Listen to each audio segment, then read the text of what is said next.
Thank you, my fellow co-chair, the gentleman from Arizona, for having this.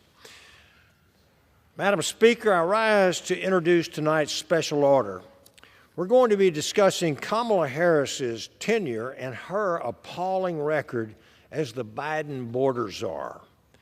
In this role, Harris has worked not to secure the border of America, but instead to deliberately dismantle our borders and put our nation's safety and sovereignty at grave risk.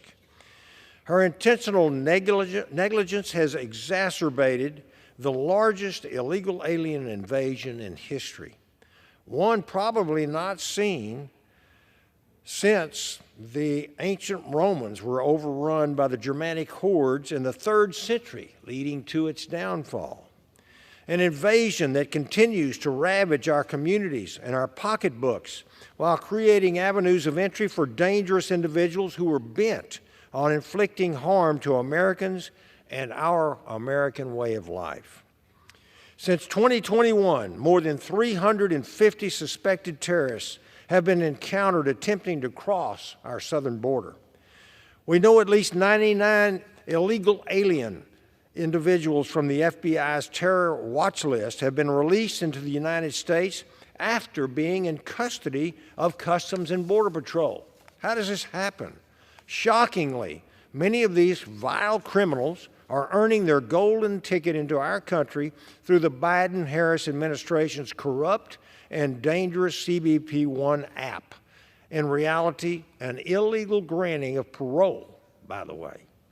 Since day one, this administration has viciously striven to reverse all of Donald Trump's effective border policies, remove vetting protocols for asylum seekers, hand out public benefits to illegals, and actively hinder states from safeguarding their own borders and citizens, my own, the Lone Star State of Texas, to be one of them. Border czar Kamala Harris has overseen it all and must be held accountable.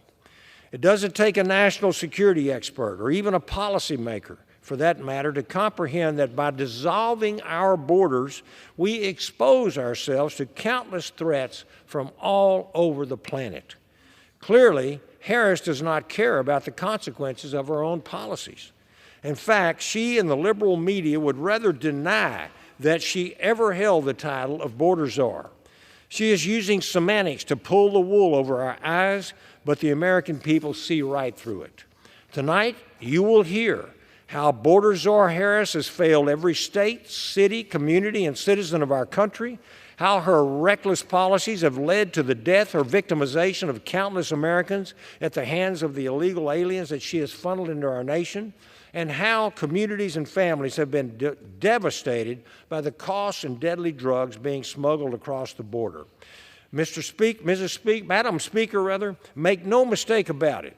This is a self-made border crisis that Kamala Harris has gone out of her way to create, and now the safety of our nation is in jeopardy. She knows this, just as her boss does, and yet the only action we have seen is her running away from the consequences of her own failures. My colleagues and I refuse to let her get away with it. I want to say thank you very much, and I yield back the balance of my time.